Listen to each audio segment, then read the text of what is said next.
Fish Baby Daddy talking about heaters, seeing when you need them and when you don't.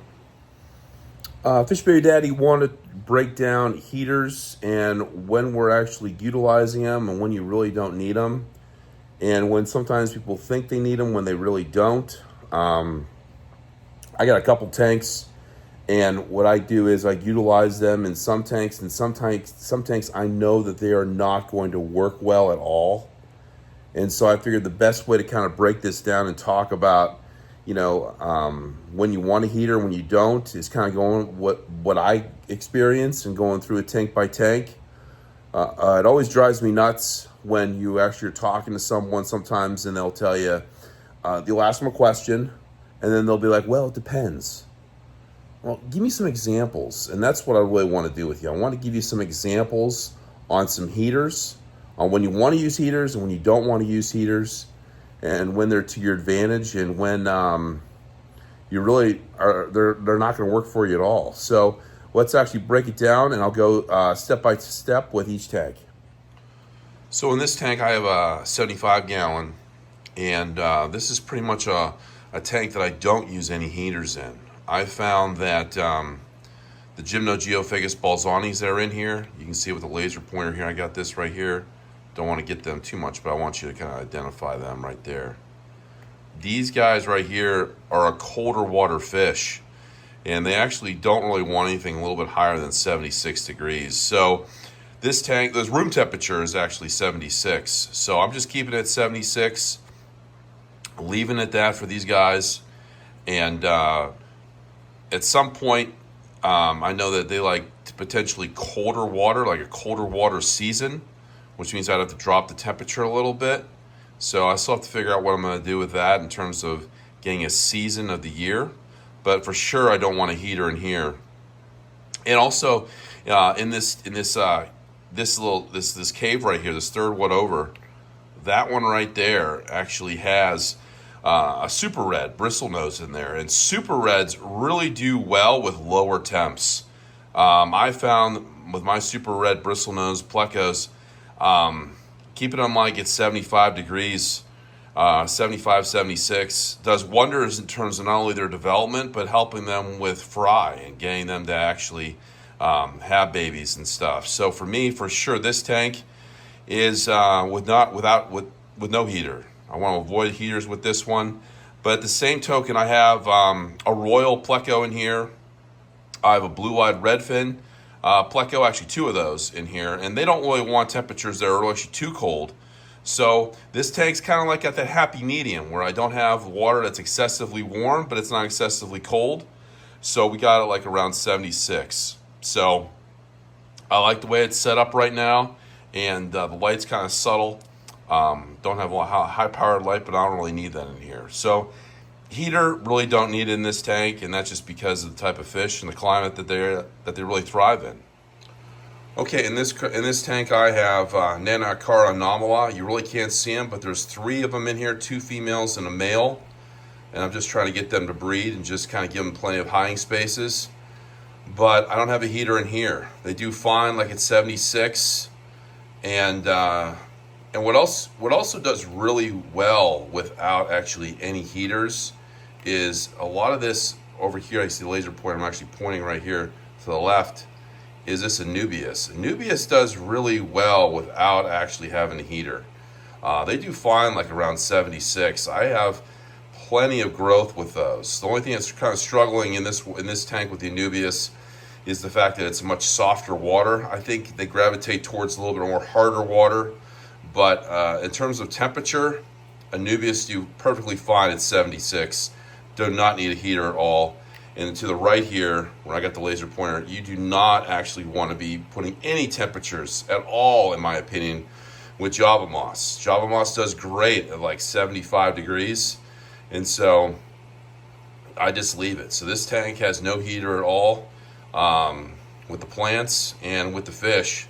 They're thriving. Obviously, if I had a little bit harder water with the Java moss, but I want to keep this water a little bit softer, just so I can actually get those fry and get the development of the babies. Okay, down here I got my leopard frog plecos, and this is where you really need a heater. I got a glass lid on here, and it's 82 degrees. These leopard frogs are in these caves down here. You can see one in there to the left, and then I got one like right in the center right there. Oh, he's moving. Oh, he got the laser. But you want to actually keep, these guys like it warm. Keep it 82 all the time. So you want to keep that warm, and so I make sure that heater's on. I got it at the bottom of the tank, so I'm doing water changes. The heater doesn't actually get that influx of temperature, and it doesn't crack or break, so I keep it low, keep it vertical. I'm sorry, horizontal. You don't want to do it vertical, and I want to keep it horizontal to the left, to the bottom of it, and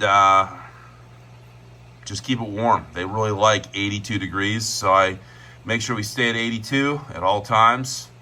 So this is when you need a really good heater, because if you don't, and you try to get a fish, and you try to put a square peg in a round hole, you get a fish that actually, you know, is at 76 when it really thrives at 82. I mean, it might survive for a while, but it's not going to thrive, and it'll eventually die off. Now I got these Aquarium bimaculata. They do perfectly fine at like my room temperature at 76, so no heater in here at all. And I got them in a 10-gallon. I'm just trying to breed them. So no heater, and they just do perfectly fine. I just let them as be, you know, just let them be and let them do their thing. Another tank here, I have two more.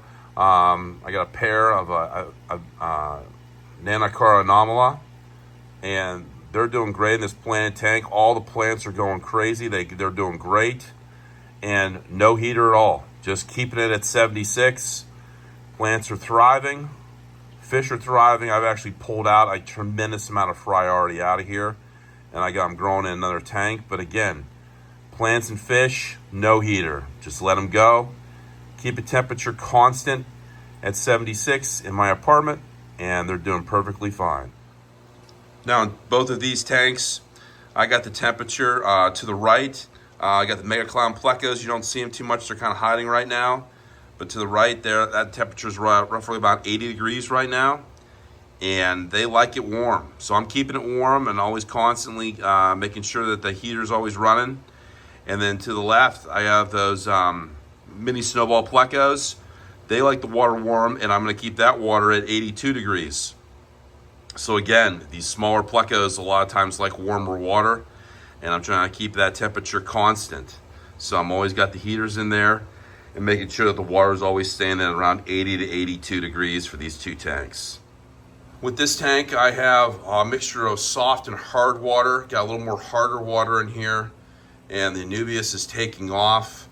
I got some Nanacara anomala, a little fry in here, and I got some Super Reds, bushy nose plecos, and they don't need a heater, and they're just doing great.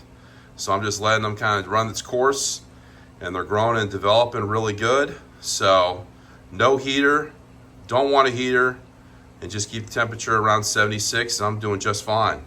Now just below this, you can see I got a little bit of algae going on in here, but I didn't want to like mess with the tank too much. But you can't see them right now, but I have Nanacara bimaculata, another pair in here, and they are going, they have some more fry, and they're actually breeding again. They're hiding. So it's just a newly hatched fry batch, and they're taking care of those right now. But no heater in here as well. I keep the water, it'll stay at about 75, 76, and just if it isn't broke, don't fix it, because I have a good system where they're actually, I got a lot of babies being produced right now. But again, I want to just keep that with no heater at all. Now, just to the left of this, I have a 10-gallon, and I have a lot of bimaculata fry in here. Java moss is doing really good. No heater in here, and just running, just getting those babies to develop. And don't really want to worry about too much about the temperature. You know, just keep the temperature constant at 76 in the apartment. Plant tank is doing really good. A mixture of 3/4 or maybe 80%, or even 90% is hard water. And I have my Super Red bristlenose in here. Got some blue diamond shrimp, all different types of Anubias. You can see all the roots actually going crazy, and a lot of good plant development. And no heater in here at all. So I just keep it thriving, and it's growing really good. Now, just to the right of this, I got some fry developing, and I got some dither fish in here with some danios. But no heater in here as well. Got some plecos in here that potentially would like a little bit warmer water. So that's where we kind of go into this mixture of, I don't want to get it too cold, but I don't want it too warm either, because I want it to benefit both fish. So I found that 76 degrees is a good sweet spot where we can actually develop the fish, and I feel good about everything in terms of not making it too warm or too cold. So for me, 76 degrees works really good. You can see I got a great green phantom pleco there. He's just hiding down there and he's doing good.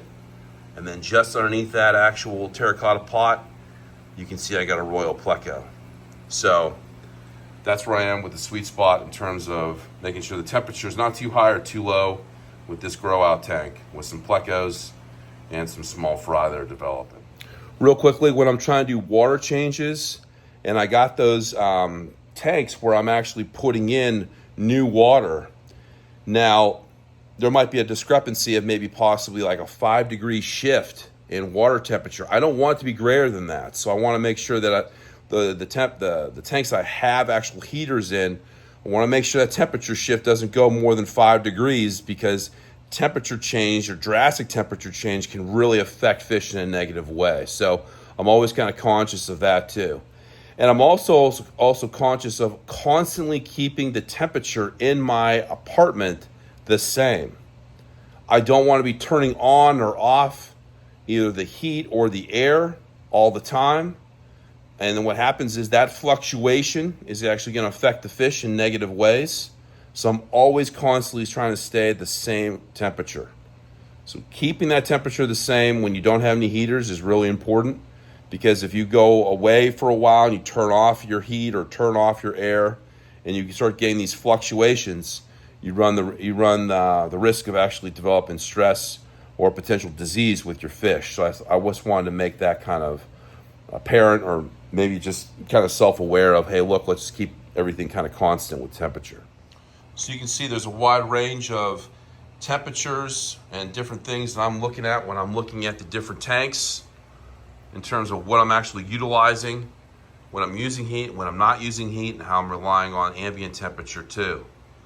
So just wanted to show you kind of, you can have different varieties in the same room, but you just gotta be able to be conscious of, okay, what am I using the heat for? And what do the fish and the plants, what they really need to actually survive and thrive. Well, hopefully you liked that video about heaters. Until next time, Fish Baby Daddy.